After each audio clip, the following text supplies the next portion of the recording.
हरे कृष्णा। सभी वैष्णव भक्तों के चरणों में दंडवत प्रणाम। तो चतुर्मास समाप्त होने को आया है और चतुर्मास की जो अंतिम एकादशी है उस एकादशी का नाम रमा एकादशी है। इस व्रत कथा के बिना अधूरा है रमा एकादशी व्रत कथा। जाने पौराणिक कथा। इस साल रमा एकादशी पर काफी शुभ योगों का निर्माण हो रहा है। चलिए चलते हैं कथा की ओर। कार्तिक मास के कृष्ण पक्ष की एकादशी तिथि का नाम रमा एकादशी है और रमा एकादशी का व्रत रखा जाता है। हिंदू धर्म में इस एकादशी का विशेष महत्व है क्योंकि ये दिवाली से पहले होने के साथ साथ चतुर्मास की आखिरी एकादशी होती है। रमा एकादशी पर भगवान विष्णु के साथ माँ लक्ष्मी की विधिवत पूजा करने के साथ साथ व्रत रखने का विधान है। इस दिन माँ लक्ष्मी की पूजा करने से भी शुभ फलों की प्राप्ति होती है। इस व्रत को करने से माँ लक्ष्मी विष्णु जी की असीम कृपा मिलने के साथ साथ वैकुंठ की प्राप्ति होती है। इसके साथ ही जीवन में हर दुख दर्द दूर हो जाता है। रमा एकादशी के दिन विधिवत पूजा करने के साथ साथ इस व्रत का पाठ अवश्य करना चाहिए। इससे शुभ फलों की प्राप्ति होती है। आइए जानते हैं रमा एकादशी की संपूर्ण कथा। धर्मराज युधिष्ठिर कहने लगे कि हे भगवान, कार्तिक कृष्ण पक्ष की एकादशी का नाम क्या है, इसकी विधि क्या है, इसके करने से क्या फल मिलता है, सो आप विस्तार पूर्वक बताइए। तो ये तो जो पांडव थे वो तो धर्मात्मा थे और वो ज्ञानी भी थे और सबसे बड़ी बात वो परम कृष्ण भगवान के परम भक्त थे। तो उनको तो सारा पता था, लेकिन उन्होंने हम पे कितनी बड़ी कृपा करी कि हम जैसे बद्ध जीवों के लिए वो भगवान से हम लोगों के लिए प्रश्न करते रहते हैं कि जो कार्तिक कृष्ण पक्ष की एकादशी जो आती है उस एकादशी का नाम क्या है और उसको करने से क्या फल मिलता है और इसकी विधि क्या है। तो श्री कृष्ण कह रहे हैं कि भगवान श्री कृष्ण बोले कि कार्तिक कृष्ण पक्ष की एकादशी का नाम रमा एकादशी है। यह बड़े बड़े पापों का नाश करने वाली है। इसका महात्म्य मैं तुमसे कहता हूँ, ध्यान पूर्वक सुनो। इसलिए जब कथा होती है तो हम दुनियादारी चीजें छोड़ के सिर्फ और सिर्फ कथा में ही अपना मन लगाना चाहिए। मन बार बार भाग के जाएगा, उसको बार बार पकड़ के लाओ, बार बार भगवान की कथा का श्रवण कराओ और कथा को धैर्य पूर्वक सुनना चाहिए। हे राजन, प्राचीन काल में मुचकुंद नाम का एक राजा था। उसकी इंद्र के साथ मित्रता थी और साथ ही यम, कुबेर, वरुण और विभीषण भी उनके मित्र थे। यहाँ बड़ा धर्मात्मा राजा था, विष्णु भक्त और न्याय के साथ राज करता था। उस राजा की एक कन्या थी जिसका नाम चंद्रभागा था। उस कन्या का विवाह चंद्रसेन के पुत्र शोभन के साथ हुआ। एक समय वह शोभन अपनी ससुराल आया। उन्हीं दिनों जल्दी ही पुण्यदायिनी एकादशी रमा एकादशी भी आने वाली थी। तो जो राजा मुचकुंद थे उनकी एक बेटी थी और बेटी का नाम चंद्रभागा था। चंद्रभागा का विवाह चंद्रसेन के पुत्र शोभन के साथ हुआ और वो जो चंद्रभागा थी वो अपने पिता के घर यानी कि मायके आई हुई थी और पुण्यदायिनी उसी समय एकादशी भी आने वाली थी। तो जब व्रत का दिन समीप आ गया तो चंद्रभागा के मन में अत्यंत सोच उत्पन्न हुई कि मेरे पति अत्यंत दुर्बल हैं और मेरे पिता की आज्ञा अति कठोर है। तो वो चिंता करने लगी। हर पत्नी चिंता करती है। तो सोचने लगी कि मेरे पति तो इतने कमजोर हैं और पिताजी के यहाँ का नियम बड़ा कठोर है कि एकादशी का पालन कैसे करेंगे और मेरे पिता की आज्ञा अति कठोर है। दसवीं को राजा ने ढोल बजवाकर सारे राज्य में यह घोषणा करवा दी कि एकादशी को भोजन नहीं करना चाहिए। ढोल की घोषणा सुनते ही शोभन को अत्यंत चिंता हुई और अपनी पत्नी से कहा कि हे प्रिय, अब क्या करना चाहिए? मैं किसी प्रकार भी भूख सहन नहीं कर सकूंगा। ऐसा उपाय बतलाओ कि जिससे मेरे प्राण बच सके, अन्यथा मेरे प्राण अवश्य चले जाएंगे। चंद्रभागा कहने लगी, हे स्वामी, मेरे पिता के राज में एकादशी के दिन कोई भी भोजन नहीं करता। हाथी, घोड़ा, ऊंट, बिल्ली, गौ आदि भी तृण अन्न जल आदि ग्रहण नहीं कर सकते। फिर मनुष्य का तो कहना ही क्या।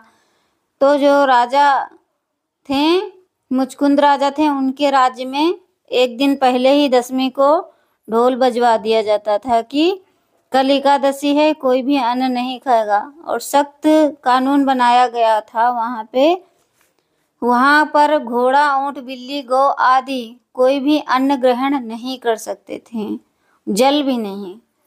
तो फिर चंद्रभागा को चिंता हुई कि मेरे पिता ने तो इतना कठोर नियम बनाया है और मेरे पति तो बिना खाए रह ही नहीं पाएंगे। और तो शोभन ने कहा कि प्रिय, कोई ऐसा रास्ता निकालो जिससे मेरी मृत्यु भी ना हो और व्रत भी ना, एकादशी का अपमान भी ना हो। तो चंद्रभागा कहने लगी कि यदि आप भोजन करना चाहते हैं तो किसी दूसरे स्थान पे चले जाइए, क्योंकि यदि आप यहीं रहना चाहते हैं तो आपको अवश्य व्रत करना पड़ेगा। ऐसा सुनकर शोभन कहने लगा कि हे प्रिय, मैं अवश्य ही व्रत करूंगा, जो भाग्य में होगा वह देखा जाएगा। धर्मराज युधिष्ठिर द्वारा कार्तिक कृष्ण पक्ष का नाम एकादशी है, रमा एकादशी। इसकी विधि, उसका फल कैसे मिलता है, यह मिलता है या विस्तार पूर्वक बताइए। तो युधिष्ठिर ने भगवान से पूछा कि इससे क्या फल मिलता है, विस्तार पूर्वक बताएं। ऐसा पूछने पर भगवान श्री कृष्ण बोले कि कार्तिक कृष्ण पक्ष की एकादशी का नाम रमा एकादशी है। यह बड़े बड़े पापों का नाश करने वाली है। इस प्रकार से विचार करने पर शोभन ने व्रत रख लिया और वह भूख व प्यास से अत्यंत पीड़ित होने लगा। जब सूर्य नारायण अस्त हो गए और रात्रि को जागरण का समय आया तो वैष्णव को अत्यंत हर्ष देने वाला था। प्रातः काल होते ही शोभन के प्राण निकल गए। तब राजा ने सुगंधित काष्ठ से उसका देह संस्कार करवाया, परंतु चंद्रभागा ने अपने पिता की आज्ञा से अपने शरीर को दग्ध नहीं किया और शोभन को अंत्येष्टि क्रिया के बाद अपने पिता के ही घर रहने लगी। तो यहाँ पे हमें ये शिक्षा मिल रही है चंद्रभागा से कि जब किसी स्त्री का पति शरीर छोड़ दे या छोड़ दे तो उसको इधर उधर ना रह के अपने पिता के पास रहना चाहिए। अगर पिता नहीं है तो भाई, भाई नहीं है तो पुत्र, पुत्र नहीं है तो लास्ट है गुरुदेव के शरण में रहना चाहिए। स्त्री को कभी अकेले नहीं रहना चाहिए, क्योंकि रावण जैसे लोग घूम रहे हैं जो अपनी इच्छाओं को पूर्ण करने के लिए। तो स्त्री को कभी अकेले नहीं रहना चाहिए। परंतु चंद्रभागा अपने पिता के यहाँ पे रहने लगी। उन्होंने अपना दाह संस्कार नहीं किया, अपने पति के साथ में सती ग्रहण नहीं किया। रमा एकादशी के प्रभाव से शोभन को मंदराचल पर्वत पर धन धान्य से युक्त तथा शत्रुओं से रहित एक सुंदर देवपुर प्राप्त हुआ। वह अत्यंत सुंदर रत्न और वैदुर्य मणि जटित स्वर्ण के खंभों पर निर्मित अनेक प्रकार की स्फटिक मणियों से शोभित भवन में बहुमूल्य वस्त्र भूषणों तथा छत्र व चंवर से विभूषित गंधर्व अप्सराओं से युक्त सिंहासन पर आरूढ़ ऐसा शोभायमान होता था मानो दूसरा इंद्र विराजमान है। एक समय मुचकुंद नगर में रहने वाले एक सोम शर्मा नामक ब्राह्मण तीर्थ यात्रा करते हुए घूमता घूमता उधर जा निकला और उसने शोभन को पहचान लिया और पहचान कर कहा कि यह तो राजा का जमाई है शोभन। उसके निकट गया। शोभन भी उसे पहचान कर अपने आसन पर से उठकर उसके पास आया, प्रणाम आदि करके कुशल प्रश्न किया। ब्राह्मण ने कहा कि राजा मुचकुंद और आपकी पत्नी कुशल से हैं। नगर में भी सब प्रकार से कुशल है, परंतु हे राजन, हमें आश्चर्य हो रहा है। आप अपना वृत्तांत कहिए कि ऐसा सुंदर नगर जो ना कभी देखा ना सुना, आपको कैसे प्राप्त हुआ। तब शोभन ने बोला कि कार्तिक कृष्ण की रमा एकादशी का व्रत करने से मुझे यह नगर प्राप्त हुआ, परंतु यह अस्थिर है। यह स्थिर हो जाए ऐसा उपाय कीजिए। ब्राह्मण कहने लगा कि हे राजन, यह स्थिर क्यों नहीं है और कैसे स्थिर हो सकता है? आप बताइए, फिर मैं अश्वमेध या उपाय करूँगा। मेरी इस बात को आप मिथ्या ना समझिए। शोभन ने कहा कि मैं इस व्रत को श्रद्धा रहित होकर किया, अतः यह सब कुछ अस्थिर है। यदि आप मुचकुंद की कन्या चंद्रभागा को यह वृत्तांत कहें तो यह स्थिर हो सकता है। ऐसा सुनकर उस श्रेष्ठ ब्राह्मण ने अपने नगर लौटकर चंद्रभागा से सब वृत्तांत कह सुनाया। ब्राह्मण के वचन सुनकर चंद्रभागा बड़ी प्रसन्नता से ब्राह्मण से कहने लगी, हे ब्राह्मण, ये सब बातें आपने प्रत्यक्ष देखी हैं या स्वप्न की बातें कर रहे हैं?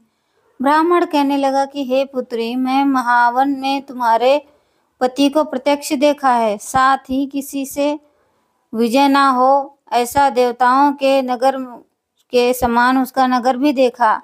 उन्होंने यह भी कहा कि यह स्थिर नहीं है। जिस प्रकार वह स्थिर रह सके सो उपाय करना चाहिए।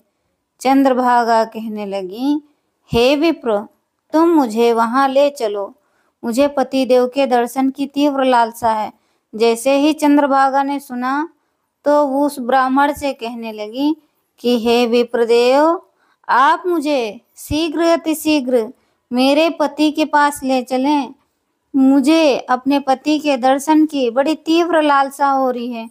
मैं अपने किए हुए पुण्य से उस नगर को स्थिर बना दूंगी, जो उनका नगर अस्थिर बना हुआ है। मैंने जो भी पुण्य संचित किए हैं, उस पुण्य से उस नगर को अस्थिर से स्थिर बना दूंगी। आप ऐसा कार्य कीजिए जिससे उनका हमारा संयोग हो, क्योंकि वियोगी को मिला देना महान पुण्य है। तो चंद्रभागा उस ब्राह्मण से कहने लगी कि आप उनका और मेरा संयोग कर दो। वियोग हो जाए तो संयोग करा देना चाहिए, इससे बड़ा महान पुण्य कोई नहीं है। सोम शर्मा यह बात सुनकर चंद्रभागा को लेकर मंदराचल पर्वत के समीप वामदेव ऋषि के आश्रम पर गया। वामदेव ने सारी बात सुनकर वेद मंत्रों के उच्चारण से चंद्रभागा का अभिषेक कर दिया। तब ऋषि के मंत्र के प्रभाव और एकादशी के व्रत से चंद्रभागा का शरीर दिव्य हो गया और वह दिव्य गति को प्राप्त हुई। इसके बाद बड़ी प्रसन्नता के साथ अपने पति के निकट गई। अपनी प्रिय पत्नी को आते देखकर शोभन अति प्रसन्न हुआ और उसे बुलाकर अपनी बाईं तरफ बिठा लिया। चंद्रभागा कहने लगी, हे प्राणनाथ, आप मेरे पुण्य को ग्रहण कीजिए। अपने पिता के घर जब मैं 8 वर्ष की थी, तब से विधि पूर्वक एकादशी का व्रत को श्रद्धा पूर्वक करती आ रही हूँ। इस पुण्य के प्रताप से आपका यह नगर स्थिर हो जाएगा, जो कि अस्थिर है, कभी भी क्षीण हो सकता है। तो अब मेरे पुण्य के प्रभाव से यह स्थिर रहेगा, समस्त कर्मों से युक्त होकर प्रलय के अंत तक रहेगा। इस प्रकार चंद्रभागा ने दिव्य आभूषण और वस्त्रों से सुसज्जित होकर अपने पति के साथ आनंद पूर्वक रहने लगी। हे राजन, यह मैंने रमा एकादशी का महात्म्य कहा। जो मनुष्य इस व्रत को करते हैं, उनके ब्रह्म हत्यादि समस्त पाप नष्ट हो जाते हैं। कृष्ण पक्ष और शुक्ल पक्ष दोनों की एकादशियां समान हैं, इसमें कोई भेदभाव नहीं है। दोनों समान फल देती हैं। जो मनुष्य इस महात्म्य को पढ़ते अथवा सुनाते हैं, समस्त पापों से छुटकारा मिल जाता है, विष्णु लोक को प्राप्त होता है। तो एकादशी के दिन हमें अधिक से अधिक नाम जप करना चाहिए। नाम जप के साथ साथ में भगवान की कथा करनी चाहिए, श्रवण करना चाहिए। श्रवण करने से हमारी भक्ति है जो वो अटूट हो जाती है। तो इस साल रमा एकादशी व्रत है जो 17 अक्टूबर को रखा जाएगा और ये धनतेरस के एक दिन पहले आती है। इस दिन भगवान विष्णु और माँ लक्ष्मी की पूजा की जाती है। इस व्रत में माँ तुलसी और आंवले की भी पूजा पर इन पर दीपदान करना चाहिए। व्रत रखने के बाद में कथा पढ़नी और सुननी चाहिए। तो हमें भगवान की कथा श्रवण करनी चाहिए और पठन पाठन करना चाहिए, जप करना चाहिए और एकादशी के दिन किसी के भी प्रजल्पा ना करें, किसी की निंदा स्तुति ना करें, सिर्फ और सिर्फ भगवान के नाम का जाप करें, फलाहार करें और क्या खाएं, साबूदाना खा सकते हैं, कुट्टू का आटा, सिंघाड़े का आटा और फल खा सकते हैं। अगर नहीं खाना है वो है गोभी नहीं खाना है, बैंगन नहीं खाना है, शलगम नहीं खाना है। तो एकादशी के दिन मेरा मानना है तो एकादशी के दिन ऐसे ही बिना खाए रहना चाहिए, क्योंकि हम पूरे 30 दिन तक खाते रहते हैं तो क्या एक दिन भगवान के लिए नहीं छोड़ सकते हैं? भगवान ने हमें मनुष्य होने में भेजा, कितना बड़ा उपकार किया है। तो हम उनका उपकार है उसको चुकाने के लिए हम कुछ नहीं कर पाएंगे, हमारी लायकात नहीं है, लेकिन हम उनका धन्यवाद कैसे करेंगे? एकादशी व्रत करके। एकादशी से भगवान विष्णु बहुत प्रसन्न होते हैं और एकादशी जो है वो भी हमें पुण्य फल देती हैं और भक्ति में प्रगति करवाती हैं। तो इसलिए एकादशी का व्रत सावधानी पूर्वक रखना चाहिए और घर में संकीर्तन करना चाहिए। लोगों को भी प्रेरणा देनी चाहिए कि वो भी एकादशी का व्रत रखें। ऐसे धीरे धीरे जब पुण्य संचित होंगे तो हमें कृष्ण भक्ति प्राप्त होगी और इस दुख भरे संसार में भी बार बार जन्म मृत्यु जरा व्याधि में नहीं आना पड़ेगा। रमा एकादशी व्रत तिथि शुभ मुहूर्त है। पंचांग के अनुसार रमा एकादशी का व्रत हर साल कार्तिक महीने की कृष्ण पक्ष एकादशी तिथि को रखा जाता है। एकादशी तिथि की शुरुआत 16 अक्टूबर को यानी कि आज सुबह 10:35 से शुरू हो चुकी है और 17 अक्टूबर को सुबह 11:12 पर समाप्त होगी। 17 अक्टूबर को उदया तिथि मान्य रहेगी, इसीलिए 17 अक्टूबर को रमा एकादशी का व्रत रखा जाएगा। पूजा के लिए शुभ मुहूर्त है, अभिजीत मुहूर्त है, प्रातः 11:43 से दोपहर 12:29 तक रहेगा। अमृतकाल मुहूर्त है, प्रातः 11:26 से दोपहर 1:60 तक रहेगा। पारण का समय है 18 अक्टूबर 2025 सुबह 6:24 से लेकर 8:41 तक रहेगा। और पूजन विधि है 17 अक्टूबर की सुबह ब्रह्म मुहूर्त में उठकर स्नान करें। स्नान के बाद स्वच्छ पीले या सफेद वस्त्र धारण करें, क्योंकि ये दो रंग भगवान विष्णु और माता लक्ष्मी को अति प्रिय हैं। पूजा स्थल को शुद्ध गंगा जल का छिड़काव करें। अब दीप प्रज्वलित करें और भगवान विष्णु के समक्ष बैठकर व्रत का संकल्प लें। पूजा प्रारंभ करते समय भगवान विष्णु का पंचामृत दूध, दही, घी और शहद शुद्ध जल से अभिषेक करें। जिनके पास लड्डू गोपाल हैं वो अपने लड्डू गोपाल का अभिषेक करें। अगर विष्णु भगवान के विग्रह हैं यानी मूर्ति हैं तो उनका अभिषेक करें। और अगर आपके पास फोटो है तो सारी चीज़ें एक में मिक्स करके तुलसी पत्ता डाल के भगवान के आगे रख दें। भगवान विष्णु पर अभिषेक के बाद में उन्हें पीला चंदन, अक्षत, चावल, मौली, रक्षा सूत्र, पुष्प, तुलसी दल, मेवा अर्पित करें। भगवान विष्णु की पूजा के पश्चात माता लक्ष्मी की भी विधिवत पूजा करें। उन्हें कमल पुष्प, गुलाब या पीले फूल अर्पित करें। पूजन के बाद रमा एकादशी व्रत कथा अवश्य सुने या पढ़ें। भगवान विष्णु और माता लक्ष्मी की संयुक्त आरती करें। उसके पश्चात परिवार के सभी सदस्य इस मंत्र का जाप करें। ओम नमो भगवते वासुदेवाय। ओम नमो भगवते वासुदेवाय या ओम लक्ष्मणे नमः। व्रतधारी दिन भर उपवास रख सकते हैं। अगले दिन द्वादशी तिथि को प्रातः पूजा कर ब्राह्मण या किसी जरूरतमंद को दान दें। उसके बाद व्रत का पारण करें।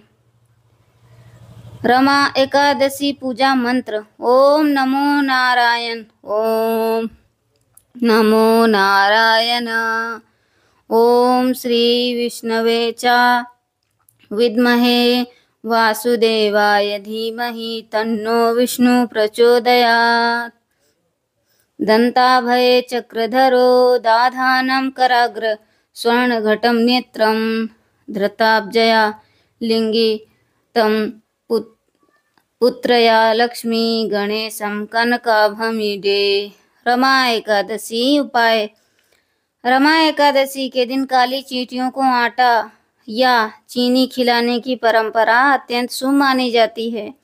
यह उपाय रुके हुए कार्यों को पूर्ण करने वाला माना जाता है। रमा एकादशी पर देवी लक्ष्मी की पूजा में कुछ विशेष वस्तुएं चढ़ाने का विधान है। इस दिन माता को मखाना की खीर, कमल का पुष्प, बतासा, कौड़ी और सुगंधित धूप दीप अर्पित करें। मखाना और खीर समृद्धि और शुद्धता का प्रतीक है। कमल का पुष्प माता लक्ष्मी का प्रिय फूल है जो वैभव और शांति लाता है। बतासा मिठास और सौहार्द का प्रतीक है। कौड़ी को लक्ष्मी का स्वरूप माना जाता है।